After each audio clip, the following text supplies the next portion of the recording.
Good morning, everybody. I am here with John Miller. Don't be alarmed. We each took a couple of shots of bleach this morning, so we think we're okay.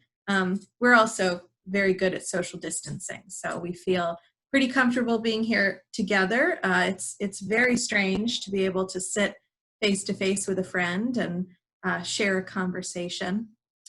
A couple of months ago, John said that he had been thinking a lot about power and power dynamics and what power is and how power functions in our society. And we thought that this may be a nice opportunity for us to have one of our dialogue sermons, especially given the current political climate and the protests that are sweeping the nation. It seemed like this may be a good time for that. And John has been thinking a lot about different kinds of power. And so I think to begin this conversation, if you want to talk about some of those thoughts, and then, like you said, I'll interrupt you whenever I have a thought of my own. She's already done that. You see what? This. When I started this, I had 3 or 4 examples. And then when I came this morning, I had some other kinds of things that I had looked up and about power. And she said, forget those examples. Give us what you got. Give us the other stuff that you had.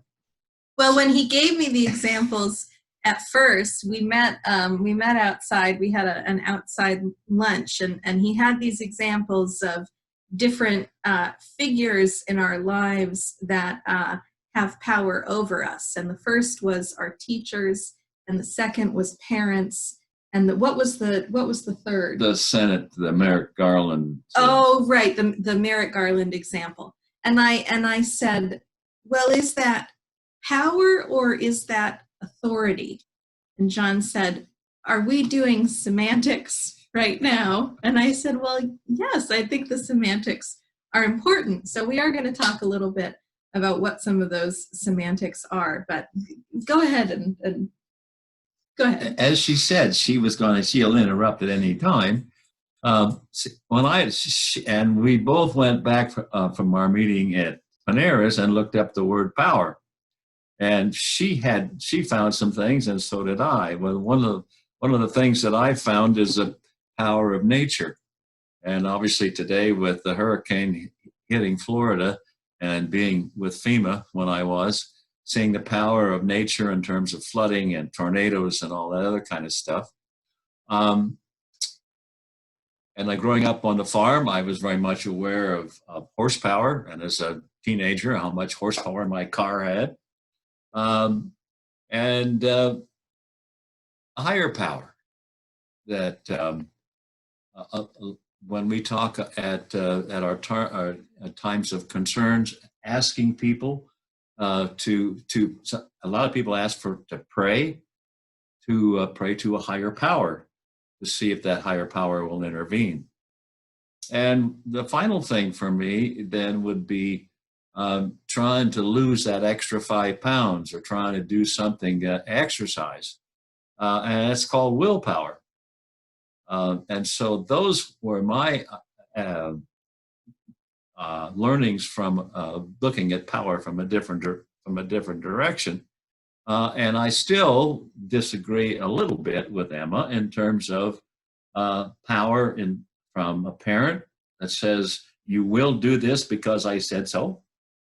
From a teacher that says we will do what we need to do because I'm telling you that I'm in power and I will do that. Your idea is influence.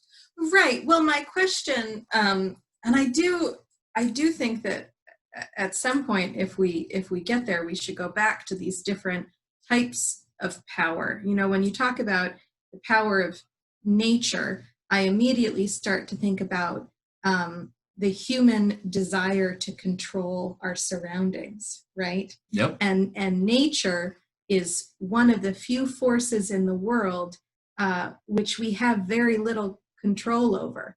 And when massive forces of nature show themselves, it's a reminder of how small we really are and how powerless we ultimately are. And as I'm thinking about our dominion over nature, I'm thinking, of course, about climate change and the way that we have impacted the natural world really in a negative way, perhaps in our pursuit of control of the world around us, and whether that be through energy creation and diesel fuel and the ways that we have harmed this planet and the reactions from a planet that is being harmed. So what you're saying is we don't have power. When it comes That's to when nature? it comes to nature. Well, I think one of the most important lessons that we learn as we grow up is how little control truly we have over much of anything. I mean, this pandemic has been particularly difficult for so many of us because we have absolutely no control over how long this lasts, over who is affected. And so I think that it's a process of development and maturing, recognizing how little we really have control over. And talk about my idea of power and your idea of influence, and sure. the difference there. Sure. So when John brought up these three different examples, I asked him, well, are you talking about power or are you talking about authority? Because to me, I see those two things as different. And so we both went home and we got our dictionaries out and we did some Googling. And what I read, which was so fascinating to me, power and authority are, of course, intertwined. They're connected. But power is about the individual or the institutional influence that a person or an institution has over another person or another entity. Their ability to dictate another person's actions. That's what power is. Well, authority is connected entirely to legitimacy. And I think I'm going to look right at what I have here, because I think I just want to get the words correct. That authority is influence that is predicated on perceived legitimacy. So a person in power will have influence or an ability to control or direct others, but authority comes from the perceived legitimacy and the perceived might of a particular institution or power. And a person can have power, a person or an entity can have power, and they can still not have authority. But authority has power. Well, and bring that back to the protests from today, because that's what you talked about on Wednesday, the power of the people. Yes.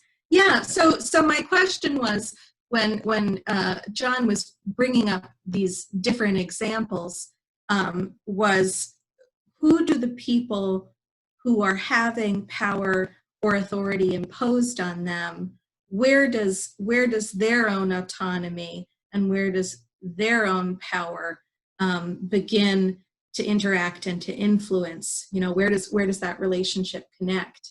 And you know, the example of the teacher.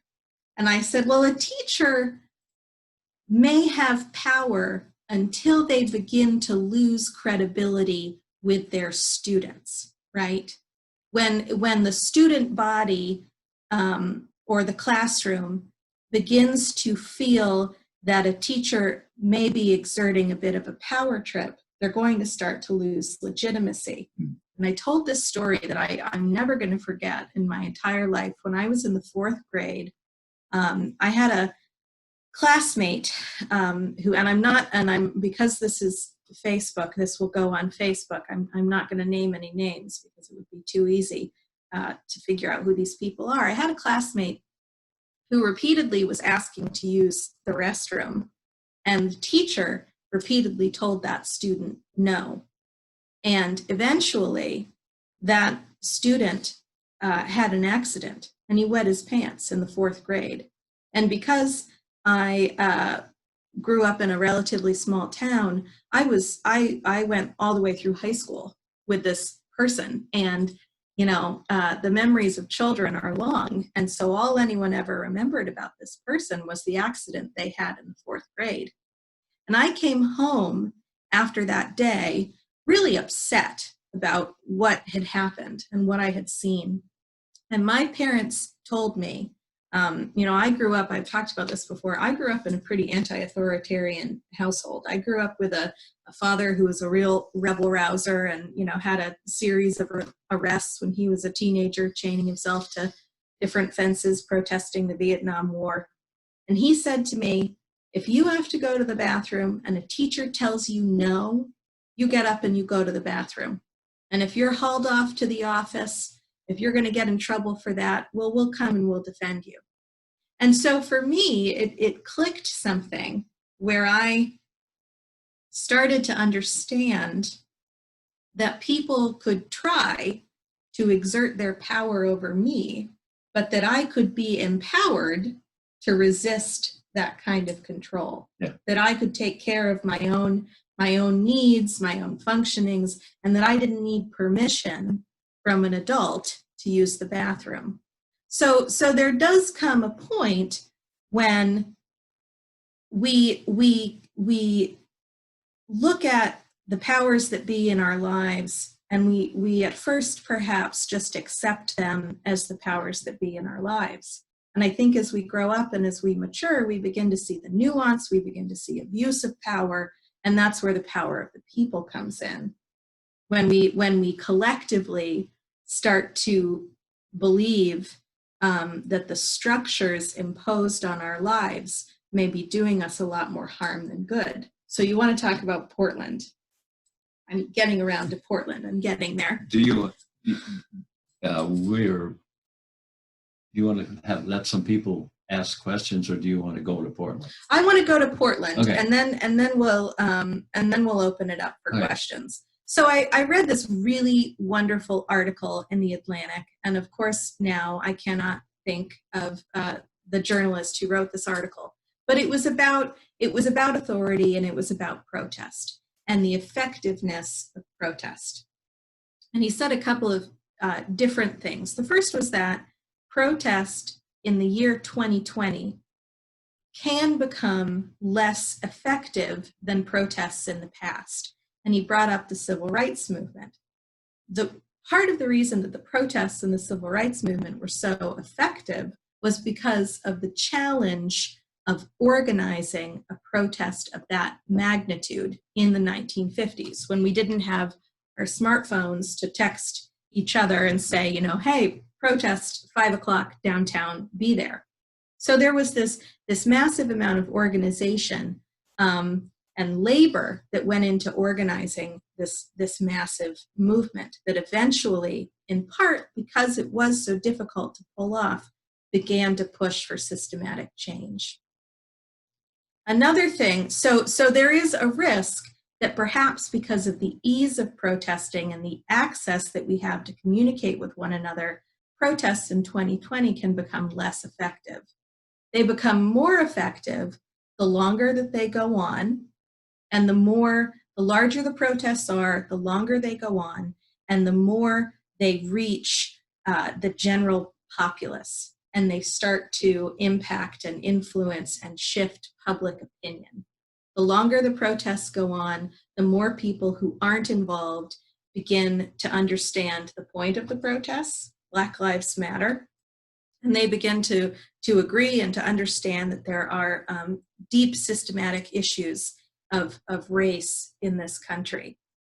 So then you start talking about the authoritarian response to Portland and in Minneapolis. We have secret police, the brown shirts, as Mike Knapp refers to them, which I can draw my own conclusions about what that joke is. Are they actually called the brown shirts, or is this about?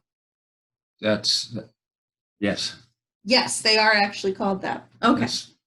Okay. Well, in a slang term, Mike can explain it further, but yeah. Okay, a slang term, they're called the brown shirts. Brown shirts, yeah. Okay. And that's a negative. Right. It's a negative. It's Yes. a negative slang term. No kidding. Yeah.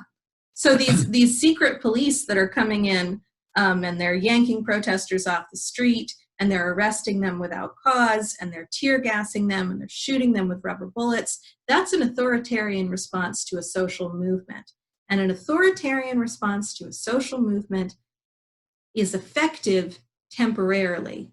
If you make the people afraid enough, if you make going out into the streets and protesting dangerous enough, that quells protest movements. And you see all over the place in China and the Arab Spring, where this incredible display of authoritarian force quells protests.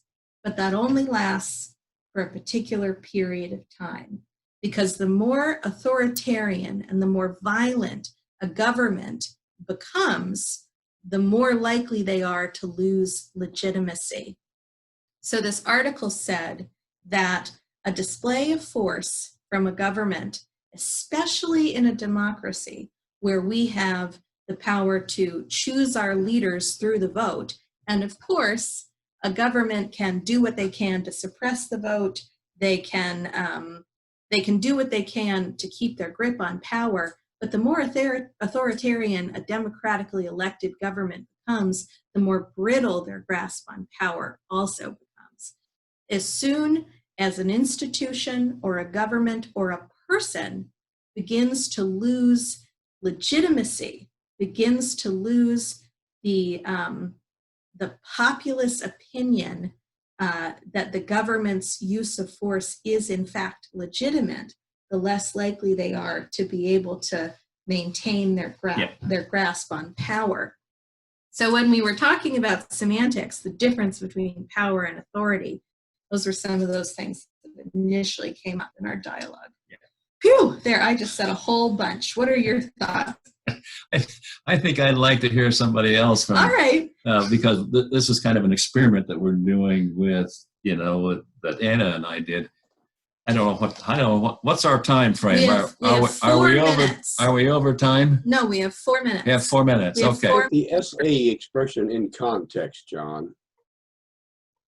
Will you say that again, Bob? Can you hear me? Yes. Yeah. SA were the militarized political movement in Germany that brought Hitler to power. And in July 1934, the night of the Long Knives, he had the SS slaughter them.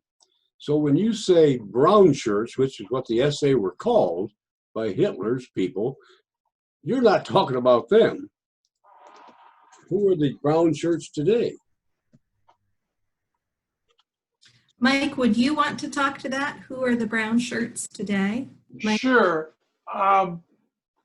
Basically, Hitler used the brown shirts as his private army to intimidate, create violence, abduct people off the streets, mostly Jews, or anybody that disagreed with Hitler or the Nazi ideology. Right. And he used them until he had gained significant control. Then he had use of the regular army or whatever, and then he had them removed as using the same tactics, so that he consolidated his power, and then what evolved under Hitler, instead of the use of the brown shirts, was the Gestapo, which became his sort of semi-secret police. Correct. And then in the army became his own private section of the army, which we know as the SS. And when I'm referencing the brown shirts in Portland, I'm talking about these unidentified government troops that Trump has sent into Portland under the pretext of protecting the government, or But are they protecting wearing Portland. brown shirts? Are they an organized part of the federal? Well, they're wearing cameo. And so I'm making a little. I forget what the word is that I'm trying to do. Okay. But essentially, they are I consider them to be a modern day version of Hitler's brown shirts being used by Trump to intimidate and create acts of violence against people who are disagreeing with his actions and the social justice and inequities in the system. So Trump never read a history book in his life and has no idea who the brown shirts were. Well, he should, also, and I can excuse Emma because she's basically still a kid. Yeah, That doesn't I'm know a baby. necessarily. Yeah. But Trump should know what the hell. Pages them in there. That's great. well, it was a word that was used in during the Vietnam protests. It used the same connotation from the brown shirts. With people who came in, from the authoritarian folks who came in. Basically, it represents a fascist outreach of who's ever in power. A Because fascist they use the violence and the force and the intimidation to squelch any protest or disagreement in thought and policy. So thank you, Mike, for that. Being mindful of time, Steve and Jerry Chamberlain have their hand raised, and then we'll go to Al Hayes, and then we'll probably try to wrap up so people aren't here until tomorrow. Relative to the distinction between power and authority, I want to offer an overly broad, but perhaps elegantly simplistic little distinction, and that is that power is taken and authority is given. Yes, that's excellent. That's excellent. One of the thoughts in my mind has been, well, who decides that a person has power? Who decides that another person or entity has authority? I've met so many individuals in my life who believe themselves to be leaders, but if nobody is willing to follow you, then you have no power and you have no authority. But it's the people, it's the collective, it's the individuals. What did you say that again, Steve? Authority is given. Power is taken and authority is given. Power is taken and authority is given. Another way to say it is authority has power, but power doesn't necessarily have authority. Correct. Right. Right. Thank you. That's excellent. Thank you. Well put. Al Hayes. As a former political science professor, I can't resist commenting on power, right?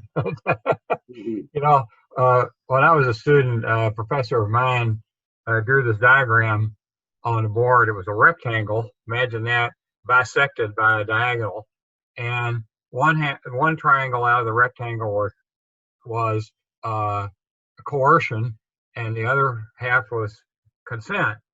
And if you look at different actions, you move them along the diagonal, they have, on the one hand, some actions are pure coercion. You know, if I point a gun at your head and say, I'll shoot you if you don't do this, that's pure coercion. There's no consent on your part whatsoever. On the other side, if I agree to do something that my significant other wants me to do, and I comply with what she wants, that's pure consent. I'm doing it because I love her, not because she is forcing me to do it in any way, shape, or form. And other things fall in between. If you kind of move your eyes along the diagonal, and legitimacy is a form of consent. You're saying authority is based on legal power. Authority is based on legality of power. I have authority as a governor because I'm legally elected to that position. So I think thinking of that diagram and thinking of various exercises of power helps you to see how the element of consent moves up. And consent doesn't mean you necessarily like what's being done to you. Nobody likes to get a speeding ticket, but you accord some legitimacy to the police officer for giving you a speeding ticket if you're if you're caught going 75 miles an hour in a 55 mile an hour zone, right? Or nobody really likes to pay taxes, but we accord the government legitimacy to collect taxes because we know it's necessary to keep the government going. So I think that little diagram sometimes helps us. I used to use that with my students. It kind of helps us sort things out. It's interesting to bring the term consent into this. I have so many thoughts about consent. And of course, as always happens, it is now 11:04. And every time John and I do one of these conversations, we run way over time. And it's her fault. It's my fault, always. So I would invite you, as we move into the coffee hour, to continue this conversation, to keep thinking about this. And I think, every time we have one of these conversations, we always say at the end, well, we have to have another one because all of these things came up and things that we're thinking about. So I think down the road, you may hear from both of us again. But please continue this conversation during coffee hour. And as always, use our private Facebook group and get on there and keep the dialogue going.